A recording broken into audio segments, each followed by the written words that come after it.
y ella nos va a dar su experiencia en el reingreso escolar y también nos va a hablar un poco de esta experiencia que hemos tenido de la alianza internacional que logramos en este tiempo y el plan estratégico que se confeccionó y del cual salieron muchos protocolos locales y la puesta en marcha que se ha dado en varios colegios en el preingreso, el retorno y algunas sugerencias.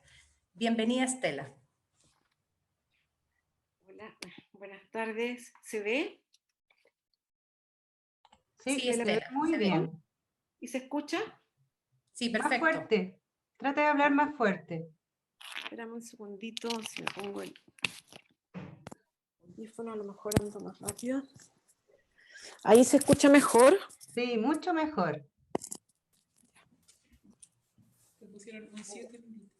¿Estamos bien? ¿Estamos bien? Sí, Todo ya, perfecto. Okay. Bueno, buenas tardes a todos. La verdad es que agradezco tener la oportunidad de presentar la experiencia que tuvimos con el reingreso de los alumnos a las aulas. Esperamos que esta jornada contribuya a los establecimientos educacionales a reabrir las escuelas en el 2021 con los resguardos sanitarios que requieran esta situación pandémica.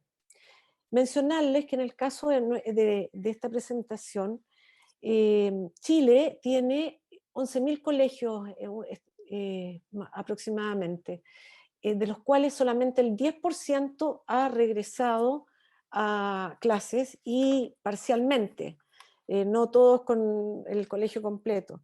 Por lo tanto, es poca la experiencia, principalmente es más de colegios privados o de colegios muy pequeños que tienen comunidades más resguardadas con respecto a la posibilidad del contagio COVID.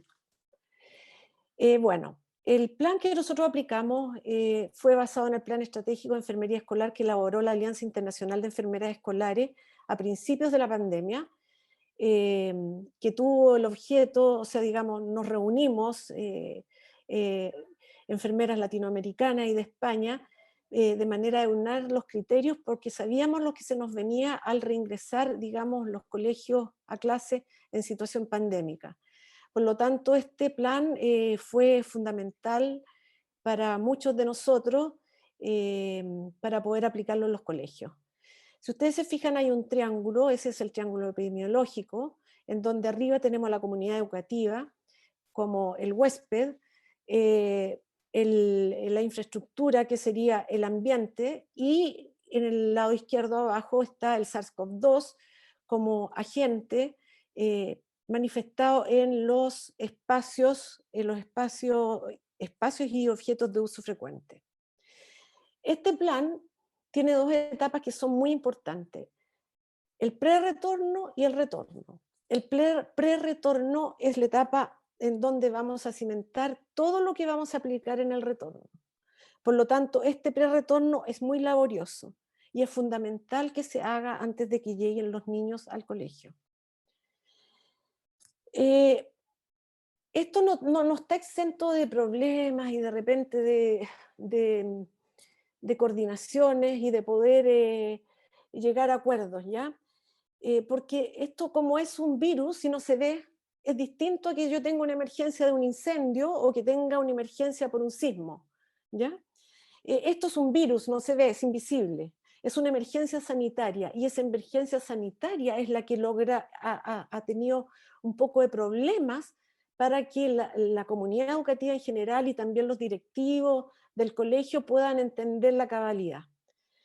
Pero con una propuesta, cuando uno como enfermera llega con una propuesta sanitaria, se empiezan a abrir, digamos, las puertas porque se empieza a visualizar que tenemos que realizar cambios de conductas, rutinas, infraestructuras, recursos, ¿ya? Entonces, cuando se dan cuenta que hay que, por ejemplo, claro, hay que desfuncionalizar algunos lavamanos porque si no quedan los niños todos juntos, o sea, no se me había ocurrido, un detalle, ¿ya? Entonces, cuando empiezan a darse cuenta todas las facetas que tienen, ya es mucho más fácil poder empezar a trabajar. Pero al principio no fue nada de fácil, esa es la verdad. Dentro del comité COVID debe estar integrado fundamentalmente y necesariamente por directivos que tengan poder resolutivo, como el rector, el encargado de los recursos del establecimiento, ya llámese administrador, gerente. Por prevención de riesgos, que no todos lo tienen, pero si se pueden conseguir la asesoría de prevención de riesgos sería importante, o de la mutualidad a la que pertenezcan. La persona que está a cargo de mantención del establecimiento, los docentes, es fundamental que estén los docentes, y el personal sanitario. Una vez que llegamos a los acuerdos, podemos elaborar el plan de acción, que tiene que ser multidisciplinario y colaborativo, y de ahí vamos a poner en marcha las acciones a seguir en las distintas áreas del establecimiento, porque aquí todos tenemos un rol que jugar. No es el prevencionista ni la enfermera las que van a hacer la pega, no, todos tienen que cautelar los espacios y ver cómo desde la mirada de ellos van a enfrentar su área. Por ejemplo, un profesor sabe cuál es la dinámica de su curso, sabe cómo se relacionan sus niños, por lo tanto, hay aspectos que nos van a decir a nosotros que podemos ayudarlos a manejarlos desde el punto de vista de la prevención, pero ellos tienen que idear también cómo sería el mejor escenario para su aula.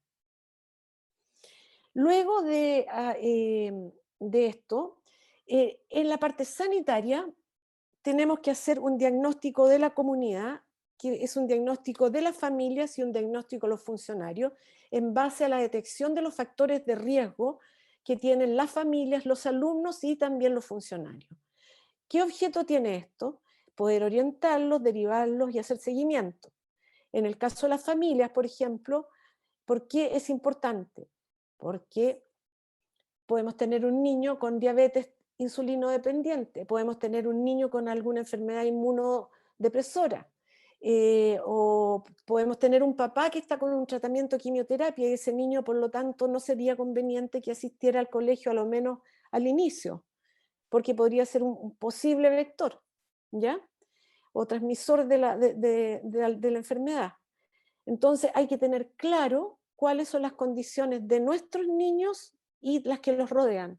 Lo mismo en el caso de los funcionarios, que ahí generó, como lo conversaron anteriormente en las presentaciones, se genera mucho temor al regreso, ¿ya? Y ese temor poco a poco va siendo, al ser educado, al ser orientado y al haber un acompañamiento, va disminuyendo. Aquí habla de 60% de respuesta, es que eso es lo que obtuvimos nosotros en el colegio de las familias, y un 100% de los funcionarios. Nosotros aludimos que este 60% de la encuesta puede ser porque se hizo mucho antes de que se pensara en regresar, entonces muchas familias no lo contestaron. Como les decía, es importante la educación. La educación tiene que ser a toda la comunidad educativa, y lo más importante en esta educación es que entienda toda la comunidad educativa que esto es una responsabilidad personal e individual. Las medidas de prevención las estamos aplicando desde el inicio de la pandemia, en nuestra casa, al ir a comprar, a ir a la farmacia, al ir al supermercado. Por lo tanto, esto no es una novedad volver al colegio. De hecho, el colegio está más resguardado porque está más normado, ¿ya? El 70% de los contagios, de acuerdo a estadísticas, se contagia no en los colegios ni en los lugares de trabajo, sino que en el núcleo familiar y en la vida social o privada que haga cada persona. En relación a la educación, hay que elaborar material educativo. El material educativo, afortunadamente, lo podemos encontrar a pasto en muchos sitios como de la OMS, la CDC, el Ministerio de Salud, Ministerio de Educación. O sea, por material no nos quedamos. Lo importante es poder adaptarlos a la realidad de cada colegio, a la infraestructura de cada colegio, a la idiosincrasia de mis alumnos y de mi comunidad escolar, ¿ya? Conservando obviamente las normas básicas.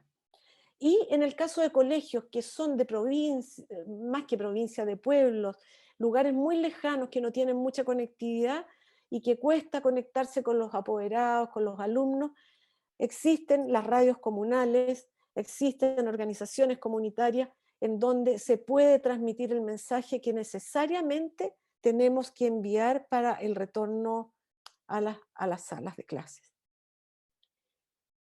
Lo otro que tenemos que elaborar son protocolos. Ya hablaron en la mañana, son todos en general los mismos. El protocolo de lavado e higienización de manos, el uso de mascarilla, la distancia física, la higiene respiratoria que se refiere al toser en el pliegue del codo, al eliminar el pañuelo con secreciones nasales en un basurero de residuos biológicos y posteriormente higienizarnos las manos con alcohol gel o lavarnos las manos si tenemos la posibilidad, no guardar ese pañuelito en el bolsillo, se suena y se bota. Y por último, nosotros hablamos de los síntomas COVID porque esto es importante que cada uno reconozca en sí mismo y también en nuestros alumnos si alguien tiene alguna sintomatología que pueda ser sospechosa de manera de derivarlo a la unidad de enfermería o al encargado de salud para que esta persona espere en una sala de aislamiento. Más adelante voy a hablar un poquito de la sala de aislamiento. Aquí hay un afiche sobre las 5 medidas. Eso es importante que elaboren algo para sus colegios en donde esté publicado en las distintas áreas del establecimiento, a la entrada donde lo vean los apoderados, donde lo vea el personal de mantención, los alumnos, en las oficinas donde están los administrativos y las salas de profesores, etc. 5 medidas. Otro aspecto fundamental dentro de los protocolos está la sala de aislamiento respiratorio. La sala de aislamiento respiratorio no necesariamente tiene que ser algo complejo. Es una sala que tiene que tener ventilación, en donde pondremos algunas sillas, donde tenemos que tener un kit de higienización con alcohol gel, toallas desinfectantes, papel, ojalá un lavamanos cercano, mascarillas, un termómetro, y más que eso no necesitamos, ¿ya? Y es un lugar de tránsito donde el alumno se va a retirar rápidamente porque va a ser llamado al apoderado, se supone que tendría que retirarlo a la brevedad. Otros protocolos, los elementos de protección personal, lo mencionó la Natividad en la mañana. Los elementos de protección personal van a ser distintos a los que use una persona u otra y nosotros tenemos elaboradas las tablas como lo hicimos en el documento que hizo la Alianza, en donde qué es lo que tenía que usar cada persona. Por ejemplo, un profesor basta con una mascarilla, un profesor de educación media, por ejemplo, pero una educadora de párvulas requiere mucho más elementos de protección personal. Otros protocolos respecto al manejo de objetos y áreas de uso frecuente, la alimentación de acuerdo a grupos etarios, también lo mencionaron en la mañana por la eliminación de gotitas y aerosoles, en donde tenemos que aumentar la distancia física en el momento de la alimentación, y en el caso de los niños pequeños, en donde la educadora o la asistente está cerca, tiene que protegerse más. Les voy a mostrar unas imágenes más adelante también. Y el aseo y desinfección de la infraestructura, que está a cargo de prevención de riesgo y de mantención. Es importante que esté permanentemente reiterándose y supervisando que está bien hecho el aseo de las dependencias. Aquí ustedes ven, por ejemplo, una persona que está sanitizando al final de la jornada la sala de clase. Y aquí ustedes ven 2 imágenes de bloqueo de juegos de uso común. En relación a los aforos, también es una tarea que hacen los prevencionistas y el encargado de la planta física.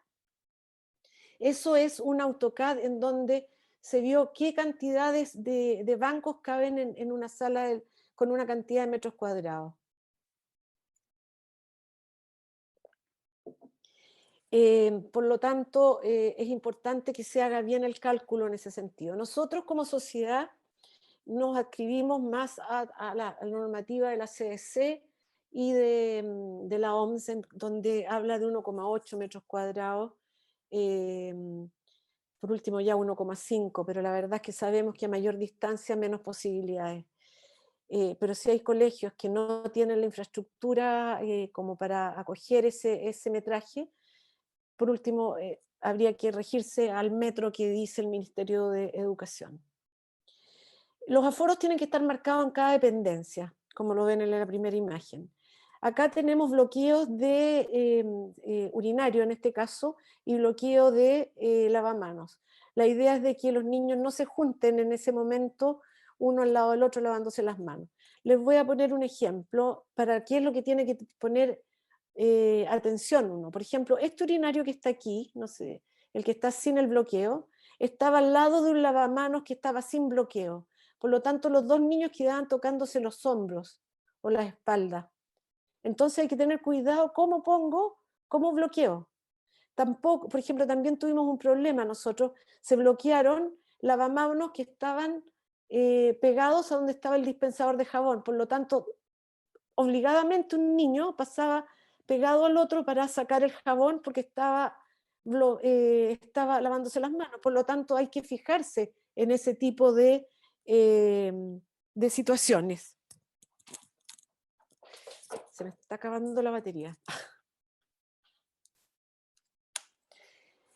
Lo otro que quería mencionar acá es que si ustedes se fijan no es tan difícil hacer los bloqueos, es una cinta que se pone y acá hay un funcionario de mantención haciendo la marcación de la distancia.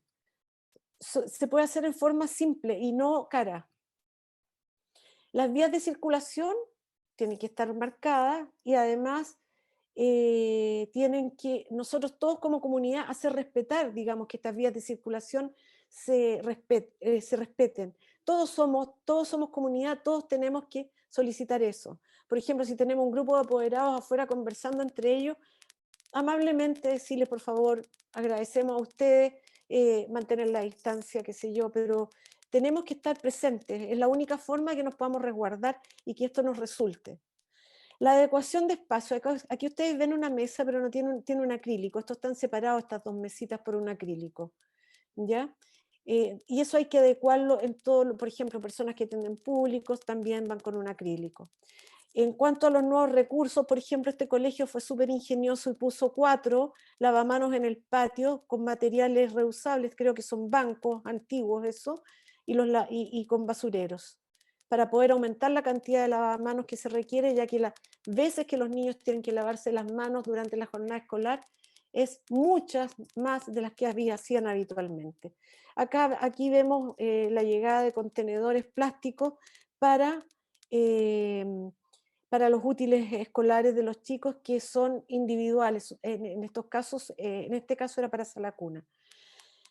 Las señalizaciones y afiches también tienen que estar puestos en distintos lugares del colegio. Los espacios, como se ha dicho reiteradamente, tienen que ser ventilados. Lo ideal es tener una ventana abierta y la puerta abierta. En el invierno no se trata de pasar frío. Sin embargo, lo que se dice es que se pueden cerrar las puertas y ventanas, pero por no más de 10 minutos y volver a abrir. Por lo tanto, en una hora de clases de 45 minutos se tendrán que abrir entre 3 y 4 veces las puertas, si es que no cuentan con otro mecanismo para poder ventilar, pero eso sí lo tienen que tener presente. El kit de higienización que nosotros tenemos, que se puede tener en los pasillos, si tienen recursos en toda la sala, o si no en los pasillos, pero cerca de todas las áreas, consta de alcohol gel, toallas desinfectantes con amonio cuaternario, papel y un basurero para eliminar elementos de residuos biológicos. Ahora vamos a hablar del retorno. El retorno, la encuesta, aplicamos nuevamente la encuesta, pero no con todos los otros ítems, sino que solamente para saber si la persona ha sido contacto estrecho, si es sospechoso o ha estado en contacto COVID. Alumnos y funcionarios. Esto es una declaración jurada, por lo tanto, con eso tratamos de cautelar de que no llegue personas que puedan ser potencialmente contagiosas. El control de acceso al establecimiento normalmente es el control de temperatura, higienización de manos con alcohol gel y un pediluvio con amonio cuaternario. Y cada vez que llega un grupo, normalmente llega siempre ante los profesores, antes que lleguen los alumnos, nos reunimos con los profesores y hacemos hincapié nuevamente en todas las medidas y en las rutinas. Una vez que aquí ven fotos con el personal de mantención, acá cuando recibimos grupos de alumnos en forma parcelada, digamos grupos más pequeños, estarán solamente cuarto medio, indicaciones que está dando el prevencionista de riesgo, y acá tenemos a un curso en donde la profesora, que ya está entrenada con un PowerPoint, que les enseña a los niños cuál va a ser su nueva rutina. Esas medidas se repiten todos los días. Y también hay que ser entretenido, hay que usar estrategias para también la adhesión de medidas preventivas. Por ejemplo, este colegio hizo un concurso banderines en donde los niños dicen, me comprometo a no sacarme la mascarilla y hace un dibujo, o lavarme las manos es mi compromiso. Todo esto los colgaron en esta reja que se ven muy bonitos y ellos orgullosos de poder tener su dibujo publicado a la entrada del colegio. Nosotros, como les decía, optamos por decir las 5 medidas con la mano, entonces en ese afiche se ven profesores, alumnos, niños pequeños, personal de mantención, en donde se hace alusión a que son 5 medidas. Arriba es el personal de mantención haciendo el gesto, acá hay un profesor de educación física. Durante el retorno, lo he repetido varias veces, supervisión del personal de aseo, importante porque se les olvida. Por lo general el personal de aseo tiene sus rutinas de años, por lo tanto cambiarlas es bien difícil, pero no imposible. Y la supervisión de las técnicas y rutinas y protocolos. Por ejemplo, esta profesora ya está completamente empoderada de cómo entran los niños a la sala. Los niños entran en fila, con distancia, y el primero entra a la última parte de la sala, al fondo de la sala, y después, y así se va llenando la sala, y después para salir, en vez de que salga él el primero, no salen todos desordenados, salen en orden. El primero que está más pegado a la puerta sale, y van saliendo ordenadamente por fila, de manera de evitar la movilidad, que es una de las razones que contribuye al contagio, digamos, del virus. Por eso una sala de clases, cuando están en orden y quietos, es de bajo impacto, porque no hay movilidad. Y la idea es mantenerla mientras estemos en espacios cerrados. En la de arriba está una enfermera capacitando a los niños en lavado de mano, y una chica que ya tiene adherida, digamos, la costumbre de accionar el papelero con el codo. Las áreas de mayor complejidad, obviamente, es la sala cuna, porque son dependientes, y el contacto cercano entre los adultos y los niños. Y aquí tenemos que generar protocolos específicos, protocolos y guías, rutinas, en relación a qué, por ejemplo, a las mudas, a la alimentación, a los artículos que llevan los niños, por ejemplo, el chupete o el tuto, que le llamamos en Chile, que es como un pañito que suelen usar. ¿Cómo vamos a manejar los juguetes? ¿Cómo se lavan? ¿Cuándo se lavan? ¿Cómo se tratan al final de la jornada? ¿Cómo se tratan al final de la semana? ¿Cómo vamos a hacer con los libros que van a ocupar los niños? Si van a poder ocupar o no, si les vamos a dejar solamente 2 o 3, y después vamos a desinfectar los que se pueden con amonio cuaternario para después dejarlo en cuarentena. Hay una serie de conceptos y de rutinas importantes en la sala cuna que hay que cautelar. Lo mismo en el jardín infantil. Por lo tanto, tienen el personal, las educadoras de párvulos, los asistentes de párvulos tienen que tener manejo de conceptos de aseo y desinfección, como nosotros las enfermeras. Aquí vemos un kit de juego de un alumno, y aquí está rotulado su mesita con la carita, y la caja también.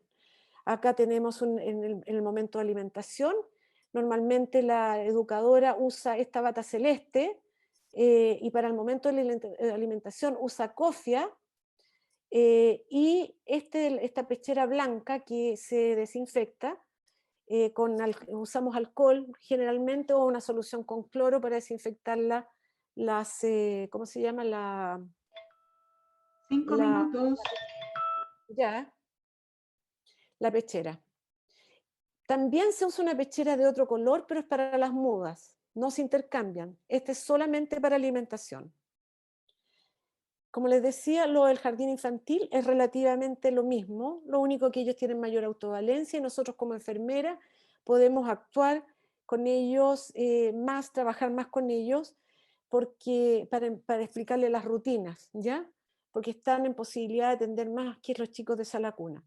Aquí ustedes ven dos imágenes en donde los chicos están limpiando su unidad de trabajo. Acá hay otro chico que estamos supervisando, haciéndole una supervisión del lavado de manos, y si se fijan tiene muy entrecruzados los dedos porque ella maneja todo, maneja esto, hasta las muñecas y todo, y se nota como orgulloso, así. Me da risa porque me miraba así como diciendo, sí, esto yo lo sé. Así que era como simpático. Una educadora también enseñando las medidas de prevención, y nosotros fuimos como bien categóricos. Dijimos, en los niños pequeños, a la derecha sus materiales, a la izquierda el kit de higienización. ¿Qué es lo que es el kit de higienización? Pañuelos desechables, alcohol gel y toallitas desinfectantes si requieren. Como nosotros no tenemos en la sala, no la estamos pidiendo obligatoriamente, pero hay papás que prefieren enviarla. Y al centro de la mesita colocamos la colación. Y es el orden que tienen todas las salas, todos los cursos, y así los niños se van acostumbrando a mantener áreas. Respecto a trazabilidad, es importante la trazabilidad básica, o sea, fundamental. Por lo tanto, nosotros tenemos y hemos definido como notificación obligatoria de los síntomas COVID, contacto estrecho o sospechas de toda la comunidad escolar. También el motivo de ausencia de los alumnos y el personal tienen que notificarlo obligatoriamente. Y en el momento que se notifica, hay que hacer seguimiento de esos casos. Por ejemplo, si falta Juan Pérez hoy día, porque le dolía la guatita y al día siguiente no vino, se llama Juan Pérez y ver cómo si sigue bien con el dolor de guatita o tiene otros síntomas. Y por eso que ustedes tienen que saber los síntomas COVID. Hay que crear una planilla de registro. Hay que compartir esta planilla con el comité COVID, lo digo para las enfermeras, si por lo general manejamos la enfermera esta planilla, si no, tiene que ser el encargado de trazabilidad del establecimiento, y actuar de acuerdo a los protocolos, de acuerdo a lo emanado al MinSal, ¿ya? Actualizarlo, porque esto va variando. Los colegios sin enfermera. ¿Qué hacer si yo no tengo enfermera? La mayoría de los colegios en Chile no tienen enfermera. Solicitar la asesoría de atención primaria de salud a los CEFAM que corresponden. En caso que no resulte, si tiene recursos, asesoría de enfermera de acuerdo a recursos propios, o también acudir a las municipalidades. Capacitación de profesores o funcionarios con habilidades o conocimientos de salud. Por ejemplo, los de biología, siempre hay algún profesor que ha sido Cruz Roja o que le gusta más el área de la salud. Tratar de buscar personas que sean ejecutivas y que conozcan un poquito el área, y esas personas tienen que ser capacitadas por un profesional sanitario. La trazabilidad puede encargarse a profesores de biología y matemática, crear grupos de acompañamiento y supervisión de medidas preventivas y trazabilidad. ¿Ya? Ese es súper importante, el acompañamiento. Yo creo que es lo que nos ha dado a todas mayor resultado para no tener casos dentro de los establecimientos.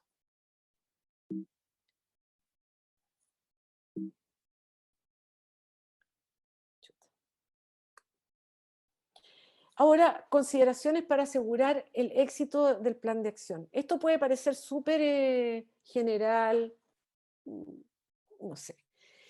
Puede parecer como muy empírico, teórico, pero si esto no resulta, o sea, digamos, para que resulte esto, la verdad es que esto tenemos que cumplirlo.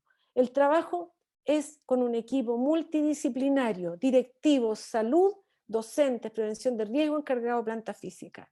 No pueden dejar de estar ninguno de esos elementos, de esas personas. El espíritu tiene que ser colaborativo y proactivo, y dejar de lado los protagonismos personales de nadie. Trabajamos todos para uno y uno para todos. La comunicación tiene que ser rápida y fluida. Y las decisiones tienen que tomarse rápidamente, fundamentadamente, no con histeria, sino que rápidamente y en forma efectiva. Revisión permanente de las normativas emanadas, porque van variando. Tienen que tener una actitud flexible, respetando siempre las medidas preventivas fundamentales de acuerdo al triángulo epidemiológico, lo que se mencionó al inicio. Y me refiero a la actitud flexible en que, por ejemplo, ya si, por decirle que ya tengo una sala que puedo tener 15 niños a 1,80 m, y puedo tener 18 niños a 1,30 m, ya, tengamos los 18 niños a 1,30 m si no tengo otra opción. No hay que ponerse más papista que el Papa, pero tratando de mantener siempre las medidas preventivas. Y lo otro que es muy importante y que se presta confusión, avanzar en las fases no significa disminuir medidas preventivas. Avanzar en las fases es que tenemos menos posibilidades de contagio afuera. O sea, es que hay menos casos activos. Pero no significa que tengo que disminuir la distancia física, no significa que no voy a usar la mascarilla o que no tengo que lavarme las manos. Con mayor razón, si vamos controlando la pandemia, con mayor razón tengo que extremar las medidas preventivas. Por último, decirles que en contexto con pandemia pudimos realizar muchos de los colegios, digamos, que entramos. Nosotros realizamos 4 procesos de vacunación dentro del colegio. Aquí hay una foto de nosotros en el proceso de vacunación. Hicimos una graduación con una distancia, si ustedes se fijan, totalmente aceptable. Obviamente que no fueron todos los alumnos, sino que lo hicimos por curso, pero ahí ustedes ven los matrimonios, 2 personas por alumno, separados con la distancia que corresponde. Y este es el equipo de enfermeras con la que trabajamos y hemos podido implementar este plan. Muchas gracias y espero que les haya ayudado en parte a poder enfrentar este nuevo año. Muchas gracias, Stella. Felicitaciones por una gran presentación de 20 minutos de un tremendo trabajo. Y estoy segura que muchas de las colegas y muchos de los profesores que nos están escuchando van a tomar los consejos para su reapertura para el próximo año.